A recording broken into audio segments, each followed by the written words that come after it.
É domingo, dia 16 de outubro de 1859. 19 homens chegam armados numa pequena, porém estratégica cidade no meio da Virgínia.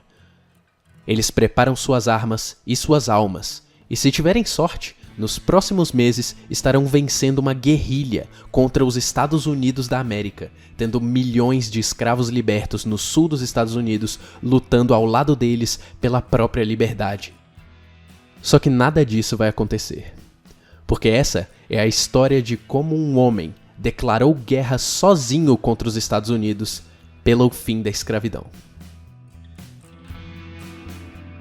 Deixe seu like e se inscreva porque isso ajuda bastante no algoritmo. Muito obrigado. Nascido em Torrington, Connecticut, John Brown foi um dos 4 filhos do comerciante de couro Owen Brown com Ruth Mills. A família se mudou para o Vale de Ohio nos esforços para a expansão e colonização do oeste americano, e graças a essa vida de colonizador pequeno, John teve uma criação muito simples, solitária e muito religiosa, enquanto crescia criando ovelhas para ajudar o cortume do pai. Em sua infância, John era do tipo introvertido. A maior parte de suas interações sociais era com os nativos americanos do Vale de Ohio. Eles caçavam e jantavam juntos, uma prática escandalosa para qualquer branco da época, mas que não desagradava os Brown. É relatado que John tinha só um amigo durante esses tempos de transportador de gado, um jovem negro que também transportava gado perto de Cleveland. Os dois tinham por volta de 11 anos e pareciam ser muito próximos um do outro. Um belo dia, como era comum para a época, esse amigo de John tomou uma surra com uma pá de ferro de seu dono. E quando John perguntou o porquê do castigo tão cruel para um menino que, bem, basicamente era igual ele, exceto pela cor da pele, o dono respondeu: porque ele é um escravo. E essa frase muda a vida de John para sempre. Para qualquer outra pessoa daquela época, essa frase seria suficiente para entender a realidade e continuar a vida aceitando a supremacia racial de um pelo outro. Mas não para o pequeno John. Esse episódio deixou uma marca permanente na vida dele, muito por conta de quem ele era e de sua educação dentro e fora de casa. Enquanto outros brancos olhavam para os negros como um pedaço de gado que gera lucro, John Brown passa a vê-los como um povo oprimido bem parecido com os judeus no Egito do livro de Êxodo e Levítico, da sua tão amada Bíblia. E naquele dia, Brown decidiu que seria o novo Moisés do Egito. O motivo de Brown não ter aceitado a escravidão e assumido essa personalidade abolicionista desde muito cedo tem muito a ver com a região de onde ele vem dos Estados Unidos. Os Estados Unidos da América é exatamente o que o nome indica, é uma união de estados da América, pelo menos no início. Isso porque a colonização dos Estados Unidos foi promovida por grupos muito diferentes. Mais ao sul se concentravam os latifundiários, grandes donos de terras da Inglaterra e membros de destaque da sociedade agrária que foram para o sul dos Estados Unidos tentando imitar o sucesso dos portugueses, espanhóis e holandeses em suas colônias de multiculturas vastas e uma cultura agrária fortemente baseada na mão de obra escrava. Porém, é ao norte que nós encontramos um grupo curioso de colonos. Esses são os moradores da cidade e uma fatia específica da classe média inglesa, as minorias religiosas. Os 1600 viram bastante guerra entre os católicos e protestantes na Inglaterra, e muitas minorias protestantes acabaram sendo perseguidas juntas dos católicos quando a Inglaterra virou anglicana. E o resultado foi que muitas famílias que tinham ideias diferentes do que era o cristianismo acabaram fugindo para uma região nova, onde eles poderiam praticar suas ideias em paz. E as ideias variavam desde o pacifismo radical dos Quakers até um socialismo agrário cristão dos seguidores de Gerhard Stanley. Embora a maioria se identificasse como o que nós conhecemos hoje como liberais, batistas, luteranos e outras denominações. E são os descendentes de algumas dessas minorias que vão pautar bastante das emancipações da parte do norte. e é de uma família protestante abolicionista endêmica do norte que fez John Brown não só ser contra a escravidão, mas o radicaliza ao ponto de... Bem, esse assunto é para daqui a pouco. Ele seguiria sua vida ajudando seu pai no curtume em Ohio. Ele virou gerente de curtume e um topógrafo autodidata. Lá, ele se casa com Diane Tusk, com quem teve 7 filhos. E depois de seu primeiro casamento, Brown tenta participar da ferrovia clandestina como um local seguro para escravos fugindo para o norte, usando o armazém do curtume para esconder escravos fugidos. Por volta dos anos 1830, 2 eventos vão complicar bastante as relações entre mestre e escravo no sul dos Estados Unidos. O primeiro foi um escravo chamado Nat Turner. Nascido no mesmo ano que John, Nat vai incorporar o espírito da época da mesma maneira que John, só que como vítima da opressão e não como espectador. Nat era descrito como tendo uma inteligência natural e rapidez de apreensão, superada por poucos, e era constantemente encontrado lendo a Bíblia, jejuando e falando para os outros escravos sobre Deus. E para a surpresa dos donos de escravos, a Bíblia ficou bastante popular. Enquanto os brancos davam mais atenção aos evangelhos, a parte que realmente ressoava com os negros era a história de Moisés, um homem que recebeu a visão de Deus Pai para libertar o seu povo, e depois de muita luta e negociação, Deus guiou seu povo para a liberdade. É fácil ver como uma história como essa ressoaria com um povo que foi sequestrado de sua terra natal e forçado a trabalhar para um outro povo distante.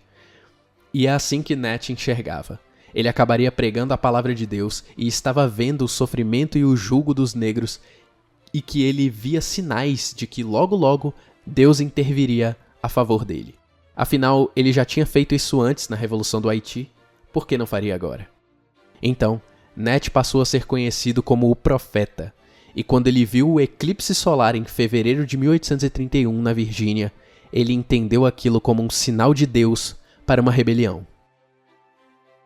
Poucos meses depois, o céu ficou verde azulado por conta de um efeito meteorológico complexo. Nat viu o sinal de Deus para um massacre, e seus conspiradores saíram matando homens, mulheres e crianças brancas. Eles curiosamente não levaram um massacre aos brancos pobres do sul da Virgínia por acreditarem que eles tinham muito em comum com os negros. Pouco depois desses massacres, as milícias locais eficientemente destruíram a revolta com suas manobras, formações e artilharias. E enquanto muitos abolicionistas olhavam com horror as ações de Nat Turner, John Brown achava aquilo um excelente trabalho, muito por gostar dos mesmos trechos da Bíblia que Nat. E ele realmente passou a considerar um levante de escravos como a única solução para o que ele chamou deste pecado terrível. Mas o legado da rebelião para o resto do país deixou foi um aumento na brutalidade e a piora das condições para todos os outros escravos do sul. Os donos de escravos já viviam meio paranoicos com o levante de escravos desde que a Revolução do Haiti teve seu genocídio branco. E agora que uma pequena demonstração daquela mesma fúria tinha acontecido em solo americano, a paranoia só aumentou. Agora os escravos, juntos de seus aliados abolicionistas, vão sofrer várias perseguições de turbas sulistas que estão tentando conter um genocídio branco que na cabeça de muitos brancos no sul é o vulcão ativo no qual eles fizeram suas casas. E esse vulcão ganharia força, pois o segundo evento foi a vida de Elijah Parrish Lovejoy. Elijah era um pastor presbiteriano que tinha se tornado jornalista envolvidíssimo na causa da abolição junto de seus amigos abolicionistas. E os abolicionistas continuavam a se radicalizar. Eles fizeram ondas pelo norte e sul igualmente. Elijah acompanhou o caso de um negro livre chamado Macintosh, que era piloto de barco e foi preso por 2 policiais. Ele, com medo de ser escravizado pelos policiais, esfaqueou os 2 e fugiu. Uma multidão chegou em Macintosh, linchou ele e queimou ele vivo. E o juiz que julgou o caso condenou o pastor Elijah por incitar McIntosh a matar os policiais com seu jornal radical e perigoso, e acabou absolvendo a multidão que matou McIntosh por ter sido uma justiça de turba e não ter como colocar a culpa em uma pessoa sozinha. Elijah muda-se para Alton, Illinois, e foi ameaçado de novo, dentro de um estado livre, a parar com as publicações abolicionistas. Eventualmente, uma turba escravista veio quebrar as suas prensas e quando Elijah foi tentar defender sua propriedade, ele foi linchado. E é esse o caso que vai radicalizar muitos do norte dos Estados Unidos. Enquanto só extremistas aplaudiam os esforços de Nat Turner e seus massacres de brancos, violar a propriedade de outro branco em um estado livre é o tipo de crime que deixa todo mundo incomodado. E o linchamento de Elijah deslocou a opinião popular contra a escravidão e seus partidários assassinos.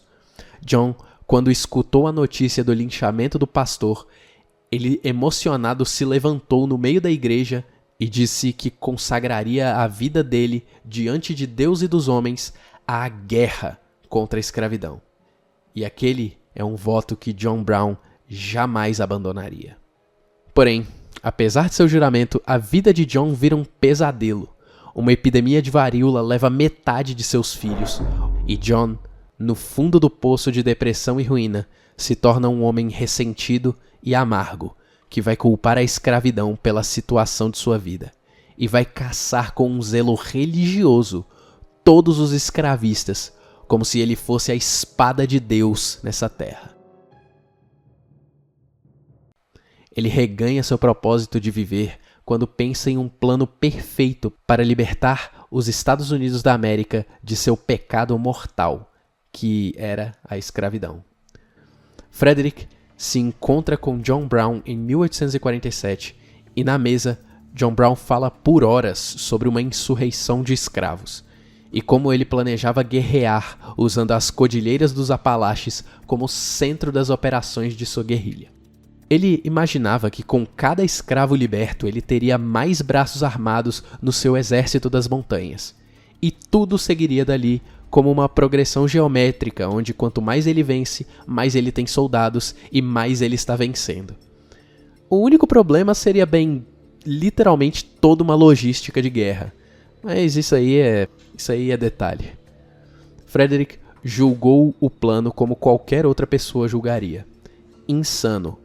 Pois mesmo se ele tivesse chance de peitar o exército americano, ele ainda assim estaria sabotando anos de trabalho político dos abolicionistas para resolver isso por vias democráticas. Ao que John vira e fala: falar, falar e falar, o que esses 200 anos de diálogo alcançaram? Nada. A escravidão continua avançando como uma erva daninha debaixo de nossos pés e os escravos de hoje não devem suportar um dia a mais sequer. Frustrado que ele não conseguiu o apoio de talvez a maior voz negra do país, John Brown ainda sentia uma dívida com Deus para libertar os escravos. John e seus filhos agora são soldados da causa da abolição pela bala, e eles auxiliam fervorosamente a ferrovia clandestina.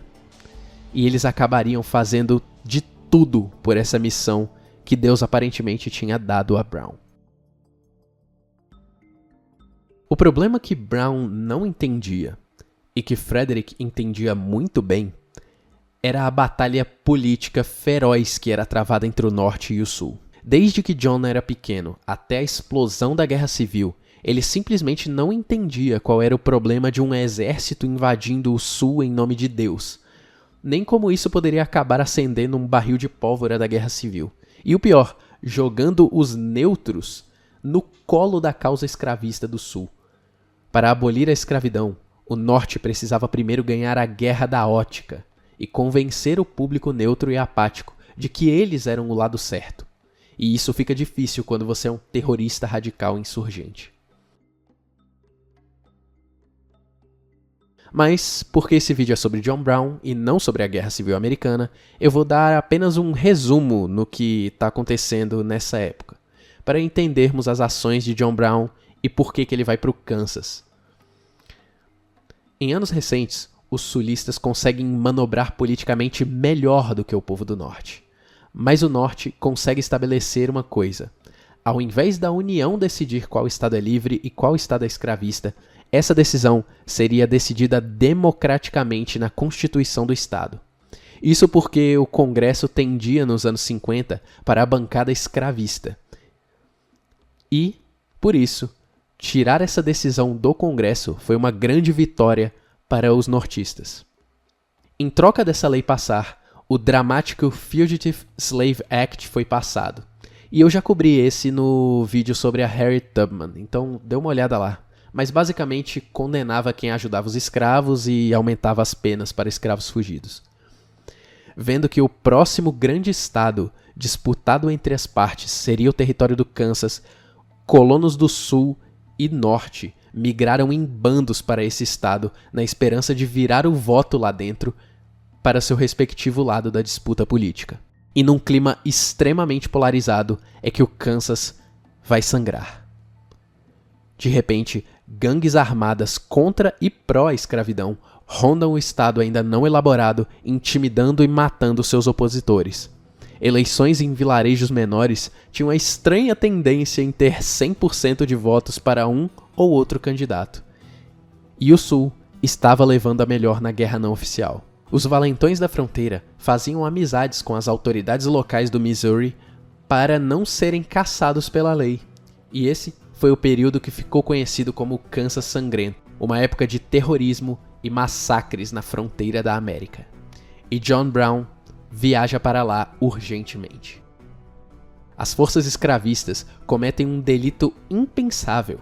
Eles saqueiam a cidade de Lawrence, a maior cidade livre do Kansas. E quase no mesmo dia, chega a notícia de que um senador nortista em Washington é espancado por denunciar a violência no Kansas.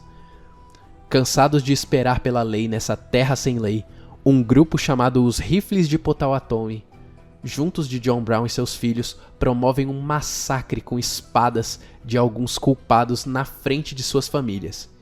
E depois desse episódio, os filhos, uns 9 rebeldes e uns 20 locais defendem a cidade livre de Palmyra de um grupo escravista de 22 bandidos liderados pelo tenente Henry Clay Pate.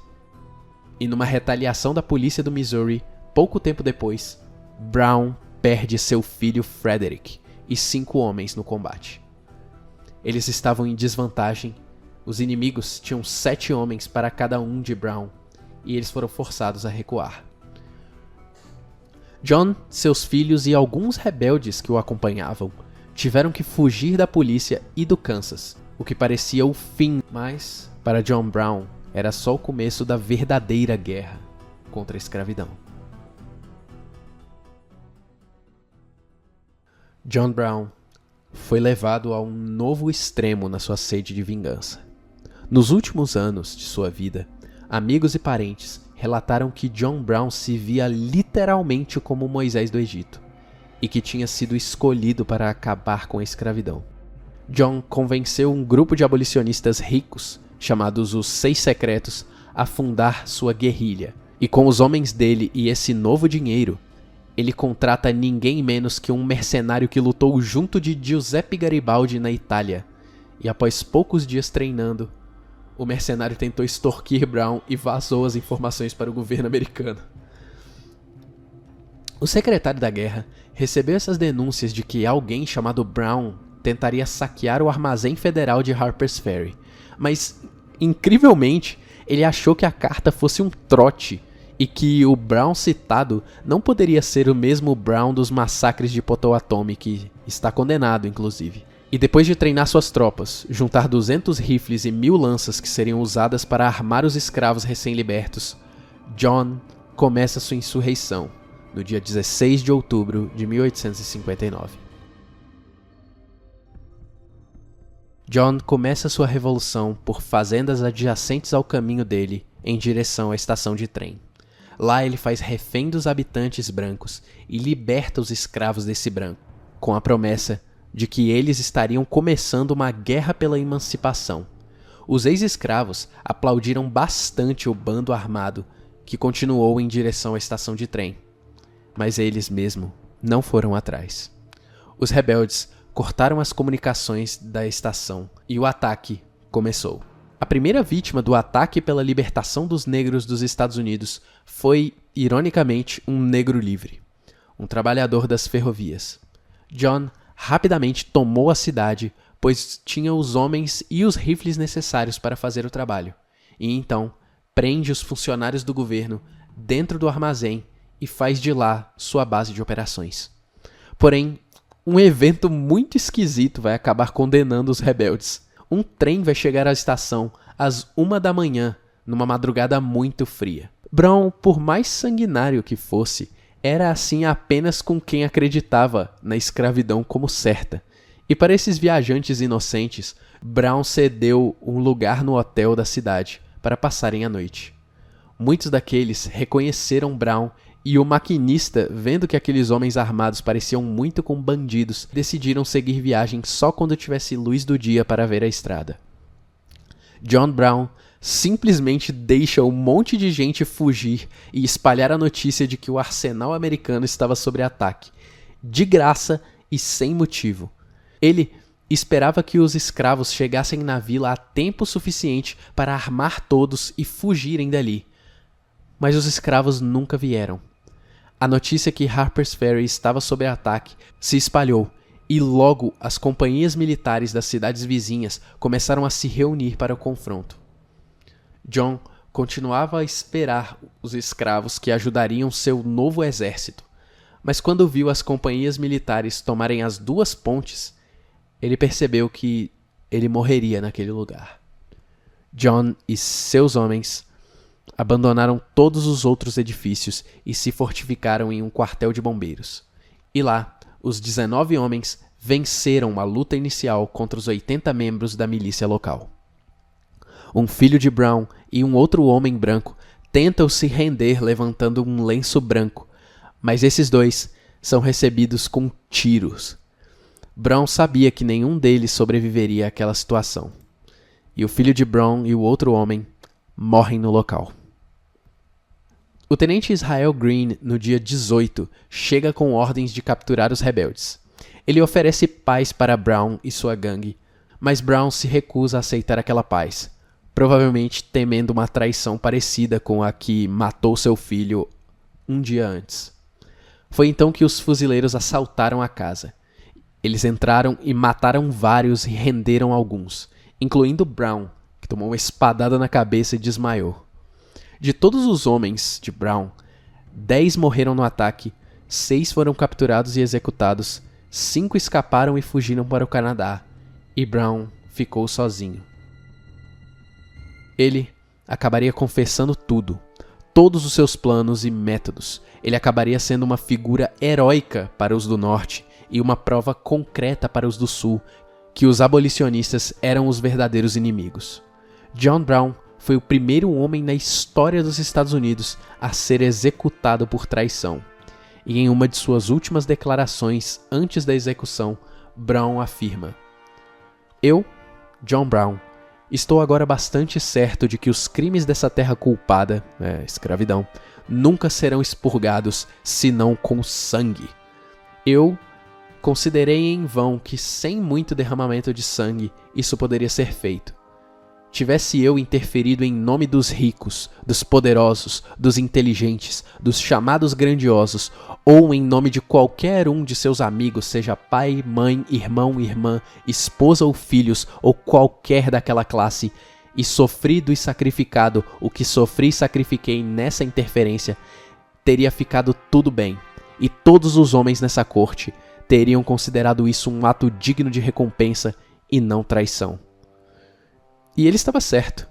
John Brown era tanto em caráter quanto em determinação, igual aos pais fundadores que muitos dos executores dele admiravam. Mas por ter lutado pelo povo errado, pela causa errada, na hora errada, John foi enforcado em 16 de dezembro de 1859, 5 anos antes da Guerra Civil começar e 5 anos antes do grande derramamento de sangue que ele tanto quis evitar. Esse vídeo foi um oferecimento dos 6 Secretos. Ajude você também os rifles revolucionários do canal, doando uma quantia para a libertação das minhas finanças. Gostou do vídeo? Deixe nos comentários qual pessoa da história você quer ver no próximo vídeo do canal e até a próxima.